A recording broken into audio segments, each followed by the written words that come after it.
Hi everyone. இன்னைக்கு நம்ம பார்க்கக்கூடிய வீடியோ பாத்தீங்க அப்படினா ரொம்பவே ஹெல்ப்ஃபுல்லா இருக்க போகுது எல்லா ஸ்டூடண்ட்ஸ்க்கும் எக்ஸாம் டைம்ல குறிப்பா. சோ இன்னைக்கு நம்ம பேசக்கூடிய கான்செப்ட் என்ன அப்படினா procrastination. 10 Japanese technique என்ன அப்படின்றது தான் இந்த வீடியோல நம்ம பேச போறோம். இதுல இருக்கக்கூடிய எல்லா டெக்னிக்ஸும் பாத்தீங்கன்னா ரொம்பவே இன்ட்ரஸ்டிங்கானது அப்படின்னு தான் நம்ம சொல்லலாம். முதல் விஷயம் என்ன அப்படின்னா இதுல நமக்கு embrace imperfection and just do it. Embrace imperfection அப்படின்னு சொல்லும்போது நம்ம ஒரு process ஸ்டார்ட் பண்றோம் அப்படின்னா அந்த process வந்து 100% வந்து பெர்ஃபெக்ட்டா இருக்கணும் அப்படின்னு நினைச்சு நம்ம பண்றோம் அப்படின்னா கண்டிப்பா வந்து அது நடக்காது. சோ சம்டைம்ஸ் மிஸ்டேக்ஸ் நடக்கும். அந்த மிஸ்டேக்ஸ் நடக்கும்போது அது ஒரு பார்ட் ஆஃப் லேர்னிங் அப்படின்னு நம்ம எடுத்துக்கிட்டோம் அப்படின்னா நம்மளுடைய ப்ராசஸ் வந்து அப்படியே கண்டினியூ ஆகும். பெர்ஃபெக்ட்டா இருக்கணும் அப்படின்னு நினைச்சீங்கன்னா கண்டிப்பா நடக்காது. ஸோ அதனாலதான் embrace imperfection. So mistakes will happen. நீங்க எதனா ப்ராப்ளம் சால்வ் பண்றீங்க அப்படின்னா கண்டிப்பா ஆன்சர் கிடைக்காது. பட் அது சின்ன சின்னதா if you do it again and again அந்த இம்பர்ஃபெக்ஷன் கூட பெர்ஃபெக்ஷனா ஒரு நாள் மாறும். ஸோ அது ரொம்ப முக்கியமானது.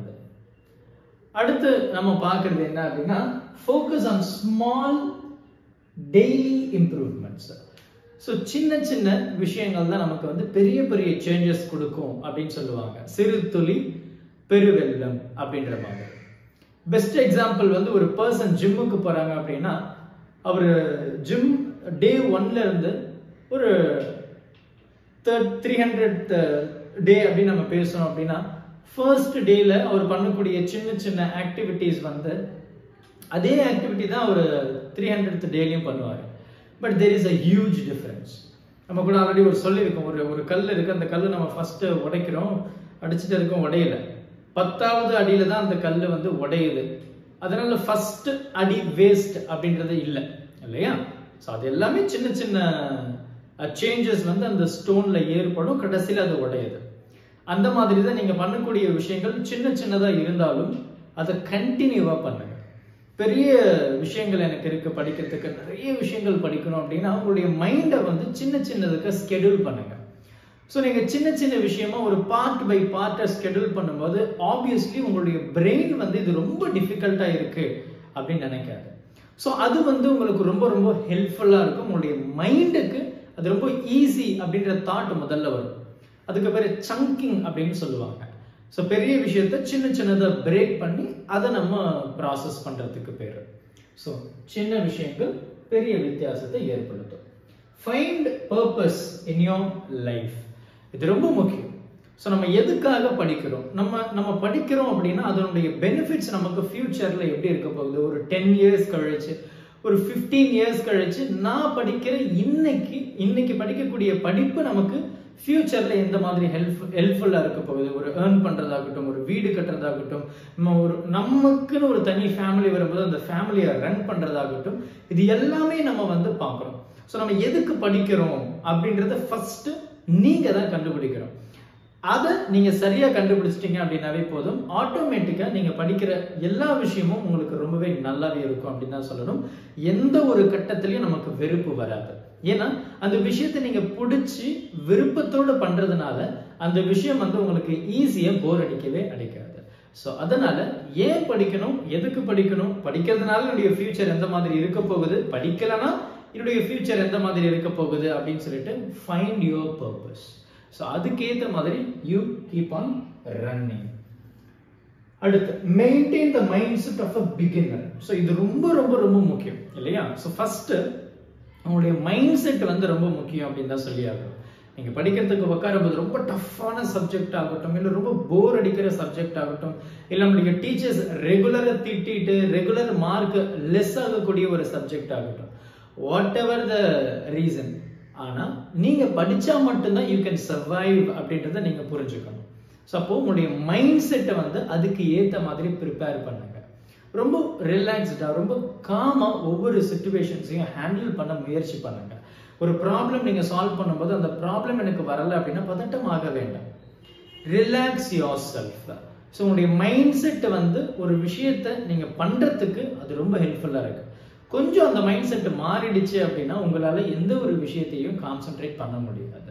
ஸோ உங்களுடைய மைண்டை அதுக்கு ஏற்ற மாதிரி ப்ரிப்பேர் பண்ணுங்க. ரொம்ப பாசிட்டிவ் தாட்ஸோடவே நடந்துக்க முயற்சி பண்ணுங்க. நெகட்டிவ் தாட்ஸை உள்ள கொண்டு வந்தீங்க அப்படின்னா எந்த விஷயமும் கடைசி வரைக்கும் உங்களால பண்ணவே முடியாது. அது தாட்டோடவே முடிஞ்சு போயிடும். ஸோ பாசிட்டிவா imagine that you can succeed. Pomodoro technique, focused work intervals. Pomodoro technique வந்து one of the best strategy அப்படின்னு சொல்லலாம் to study. இது பாத்தீங்க அப்படின்னா சின்ன சின்னதா நம்ம வந்து பிரேக் எடுத்து நம்ம படிக்கிறது. ஸோ ஷார்ட் டேர்ம் அப்படின்னு நம்ம சொல்லும்போது ஒரு 25 minutes படிச்சுட்டு ஒரு 5 minutes we can give break. இந்த மாதிரி ஒரு 4 செட்டு நம்ம பண்ணோம் அப்படின்னா கிட்டத்தட்ட ஒரு 2 மணி நேரம் நம்ம சாலிடா படிக்கலாம். இல்ல அட் அ ஸ்ட்ரெச் நான் லாங்கா படிக்க போறேன் அப்படின்னா ஒரு 15 minutes படிச்சுட்டு ஒரு 10 minutes வந்து நீங்க பிரேக் கொடுக்கலாம். ஸோ அந்த மாதிரி ஒரு 2 ஸ்லாட்டோ இல்ல 3 ஸ்லாட்டோ நீங்க பண்ணலாம். ஸோ இதுக்கு பேர் தான் பொமோடோரோ டெக்னிக் அப்படின்னு நம்ம சொல்லுவோம். கண்டினியூஸா நம்ம ஒரு விஷயத்த கண்டிப்பா கான்சென்ட்ரேட் பண்ண முடியாது. அதனாலதான் நம்ம ஸ்கூல்ல வந்து பாத்தீங்கன்னா அந்த ஒவ்வொரு சப்ஜெக்ட்டுக்கும் ஒரு 40 minutes 50 minutes அப்படின்னு நமக்கு டைமிங் கொடுத்துருப்பாங்க இல்லையா? ஸோ அது எல்லாமே பாத்தீங்கன்னா இந்த பொமோடோரோ டெக்னிக்கை ஃபாலோ பண்ண மாதிரி தான் இருக்கும். அப்போ நீங்க ஒரு சப்ஜெக்டை படிக்கிறீங்க அப்படின்னா ஒரு கண்டினியூஸா ஒரு 4 hours படிக்க போறேன், எனக்கு நாளைக்கு அந்த சப்ஜெக்டோட எக்ஸாம் அப்படின்னா you can split into small thing. இப்போ 25 minutes படிங்க, ஒரு 5 minutes பிரேக் எடுங்க. மறுபடியும் ஒரு 25 minutes படிங்க, ஒரு 5 minutes பிரேக் எடுங்க. மேத்தமெட்டிக்ஸ் சார் அப்போ ஒரு 50 minutes படிச்சுட்டு ஒரு 10 minutes பிரேக் எடுங்க. ஸோ அந்த மாதிரி you can make it. So நீங்க வந்து அட் அ ஸ்ட்ரெச்சா நான் படிக்கிறேன், எனக்கு வந்து ரொம்ப இன்ட்ரெஸ்டிங்கா இருக்கு, ரொம்ப இன்ட்ரெஸ்டா போயிட்டு இருக்கிற சப்ஜெக்ட், நான் 50 minutes கழிச்சு எப்படி நான் பிரேக் கொடுக்கிறது?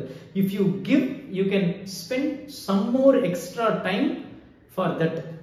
ஸோ அதனால நீங்க 50 minutes ஒரு ஸ்டாண்டர்டா வச்சுக்கோங்க, இல்லை ஒரு 1 hour வச்சுக்கோங்க, ஒரு 10 minutes பிரேக் கொடுத்தீங்க அப்படின்னா நீங்க லாங் டேர்ம்ல யூ கேன் சர்வைவ். இல்லைன்னா அது ரொம்ப ரொம்ப கஷ்டமாயிடும். ஒரு கட்டத்துல வந்து நம்ம பிரெயின் ரொம்ப டயர்ட் ஆகிடும். ஸோ அதை நீங்க கொஞ்சம் ஃபாலோ பண்ண முயற்சி பண்ணணும். ஸோ பிரேக்குக்கு ரொம்ப முக்கியமா கான்சென்ட்ரேட் பண்ணுங்க அப்படின்னு தான் நம்ம சொல்றோம். So visualization. So focus on visualizing the successful and completion of the task.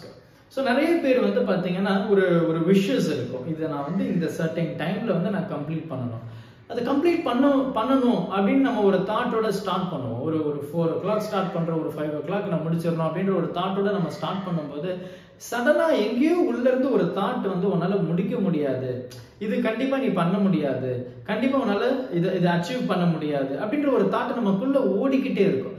So அந்த தாட்டை வந்து நெக்லெக்ட் பண்ணிட்டு ஒரு விஷயத்தை ஸ்டார்ட் பண்ணும்போது என்னால இது பண்ண முடியும், இதை நான் கம்ப்ளீட் பண்ணிட்டேன். ஸோ கம்ப்ளீட் பண்ணிட்டேன்னா ஹவ் ஐ ஃபீல். ஸோ இதை கம்ப்ளீட் பண்ணிட்ட பிறகு மற்றவங்க என்ன எப்படி பார்ப்பாங்க. ஸோ இந்த மாதிரி நீங்க பாசிட்டிவா விஷுவலைஸ் பண்ணும்போது அது உங்களுக்கு ரொம்ப ரொம்ப ரொம்ப பெனிஃபிஷியலா இருக்கும். ஸோ ஒரு டாஸ்க் எடுக்கிறீங்க அப்படின்னா அந்த டாஸ்க்கை நீங்க கம்ப்ளீட் பண்ண மாதிரி இமேஜின். ஸோ ஏன்னா ஒரு ஸ்டடி என்ன சொல்லுது அப்படின்னா அந்த குரூப் ஆஃப் பீப்புள்ஸ் இருக்காங்க, பேஸ்கெட் பால் பிளேயர்ஸ் 2 டீம் இருக்கு. ஒரு டீம் வந்து பாத்தீங்கன்னா constantly they are practising on the கோர்ட்ல வந்து கண்டினியூஸா பிராக்டிஸ் பண்ணிட்டு இருக்காங்க. இன்னொரு டீம் பாத்தீங்க அப்படின்னா they are not practising but visual பண்றாங்க. நம்ம வந்து இந்த இடத்துல நிக்கிறோம், இந்த இடத்துல இருந்து அந்த பாலை ஷூட் பண்றோம், அது வந்து உள்ள போகுது. ஸோ இந்த மாதிரி தே ஆர் பிராக்டிசிங். ஒரு டீம் வந்து லைவா கோர்ட்ல போகுது, இன்னொரு டீம் பாத்தீங்கன்னா தே ஆர் இமேஜினிங். அப்போ ஃபைனலா அந்த 2 டீமும் வந்து காம்படிஷன் பண்ணும்போது இமேஜின் பண்ற டீம் தான் வந்து வின் பண்றாங்க. ஸோ இமேஜினேஷன் வந்து ரொம்ப ரொம்ப பவர்ஃபுல் அப்படின்றத நமக்கு தெரிஞ்சிருக்கணும். ஐன்ஸ்டீனும் நமக்கு சொல்லியிருப்பாங்க. ஏன்னா இப்போ இந்த உலகத்துல இருக்கக்கூடிய எல்லாமே பாத்தீங்கன்னா இமேஜினேஷன் மட்டும்தான். நீங்க போட்டிருக்கிற ட்ரெஸ் ஆகட்டும், நீங்க வச்சிருக்கக்கூடிய மொபைல் போன் ஆகட்டும், நீங்க இருக்கக்கூடிய வீடு ஆகட்டும், எல்லாமே இமேஜினேஷனால கிரியேட் பண்ணப்பட்டது தான். ஸோ இமேஜினேஷன் வந்து ரொம்ப ரொம்ப ரொம்ப பவர்ஃபுல். அதை பாசிட்டிவாகவும் எடுத்துட்டு போகலாம், நெகட்டிவாகவும் எடுத்துட்டு போகலாம். ஏன்னா இமேஜினேஷனே ரொம்ப பவர்ஃபுல் தான். உங்களால ஒரு நெகட்டிவ் தாட்டை கிரியேட் பண்ண முடியுது அப்படின்னா ஏன் உங்களால ஒரு பாசிட்டிவ் தாட்டை கிரியேட் பண்ண முடியாது? நீங்களே இந்த கேள்வி உங்க மனசுக்குள்ள கேளுங்க.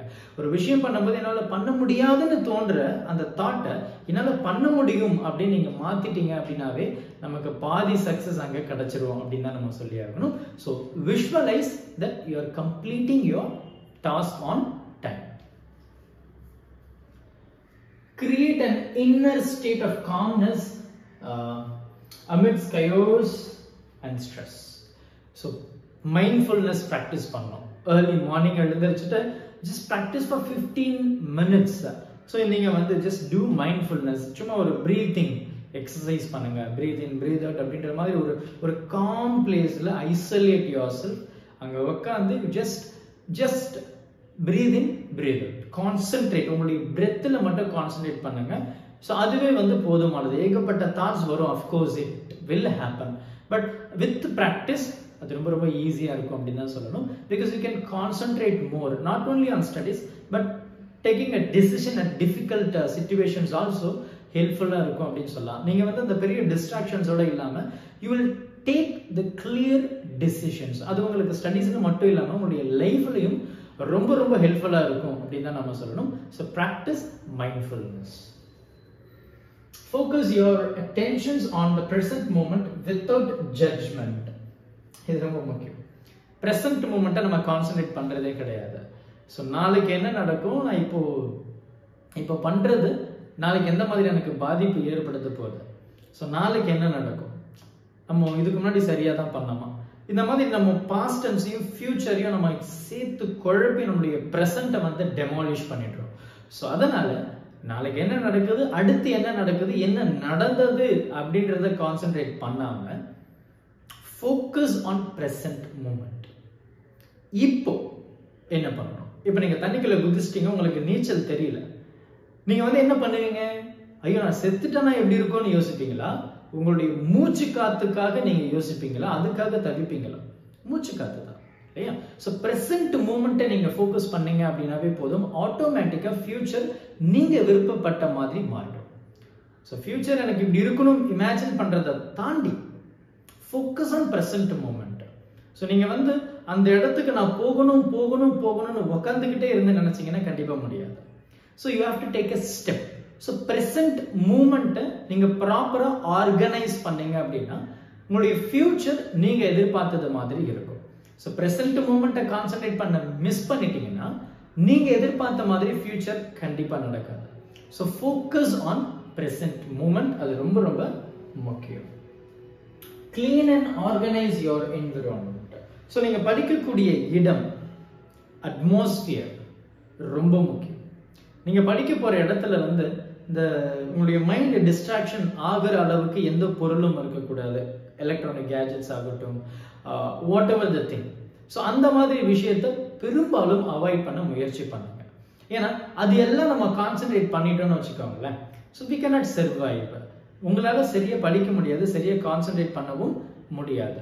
ஸோ உங்களுடைய பிளேஸ் ரொம்ப நீட் அண்ட் காமா இருக்கிற மாதிரி பார்த்துக்கோங்க, ரொம்ப சுத்தமா இருக்கிற மாதிரியும் பார்த்துக்கோங்க. கிளம்ஸியா அங்கங்க ஒரு பொருட்கள் இருக்கிற மாதிரி தயவு செஞ்சு வேணாம். ஸோ கிளீன் அண்ட் கிளியர் வந்து will give clear thoughts also. நீங்க சரியா கான்சென்ட்ரேட் பண்றதுக்கு ரொம்ப ரொம்ப ஹெல்ப்ஃபுல்லா இருக்கும். ஸோ பக்கத்துல அந்த மியூசிக்ஸ் எல்லாம் இல்லாம ரொம்ப பிளேஸை வந்து காம்ஃபுல்லா வச்சுட்டீங்க அப்படின்னா you can concentrate more. Mindfulness, of course. Be mindful of not wasting resources, including time. So நமக்கு இருக்கக்கூடிய ஒரு மிகப்பெரிய ரிசோர்சஸ் என்ன அப்படின்னா இப்போ இருக்கக்கூடிய அந்த டைம் மட்டும்தான். இந்த டைமை நீங்க ப்ராப்பரா யூட்டிலைஸ் பண்ணீங்க அப்படின்னா போதும், கண்டிப்பா அது உங்களை ப்ராப்பரா யூஸ் பண்ணும். So don't waste your time. நாளைக்கு பார்க்கலாம் அப்படின்னு சொல்லிட்டு இன்னைக்கு இருக்கக்கூடிய அந்த நேரத்தை வீணடிச்சிடாதீங்க. ஏன்னா இன்னைக்கு இருக்கக்கூடிய நேரம் நிறைய பேருக்கு கிடையாது. ஸோ உங்களுக்கு அந்த நேரம் இருக்கு, அந்த நேரத்தை நீங்க ப்ராப்பரா யூட்டிலைஸ் பண்ணீங்க அப்படின்னாவே போதும். So priority matters a lot. எது எனக்கு ரொம்ப முக்கியம் அப்படின்னு சொல்லிட்டு நீங்க ப்ரையாரிட்டைஸ் பண்ணி அதுக்கு ஏற்ற மாதிரி ஒர்க் ஆனிட்டு. இன்னைக்கு நான் மொபைல் ஃபோன் எடுக்கிறது தான் எனக்கு ரொம்ப ஹெல்ப்ஃபுல்லா இருக்கு, அதுதான் எனக்கு சந்தோஷத்தை தருது அப்படின்னா நீங்க அதை எடுத்துக்கோங்க. ஆனா ஒரு 10 days கழிச்சு எக்ஸாம் வரும்போது நீங்க கதறதான் போறீங்க. அப்போ ப்ரையாரிட்டைஸ் பண்ணுங்க, எது எனக்கு ரொம்ப முக்கியம். Just have top 10 priority list. அதை நீங்க ஃபர்ஸ்ட் கான்சென்ட்ரேட் பண்ணுங்க. ஃபர்ஸ்ட் 5 கான்சென்ட்ரேட் பண்ணாவே போதும், நீங்க எதிர்பார்த்ததை விட கிட்டத்தட்ட ஒரு 80% இம்ப்ரூவ்மெண்ட் வந்து இருக்கும். ஸோ ப்ரையாரிட்டைஸ் யாருமே பண்றது கிடையாது. ஸோ அதனாலேயே நிறைய லாசஸ் வந்து நமக்கு ஏற்பட்டுட்டே இருக்கு. ஸோ தயவு செஞ்சு டைம் அப்படின்ற ஒரு மிகப்பெரிய ரிசோர்ஸஸை ப்ராப்பரா பயன்படுத்துங்க. கண்டிப்பா அது நம்ம லைஃப்ல எங்கேயோ கொண்டு போகுது, மறந்துடாதீங்க. வியர்வை சிந்தாத உன்னாலும் மை சிந்தாத பேனாவாலும் எதையும் சாதித்திட முடியாது. Thank you. Help this with a smile.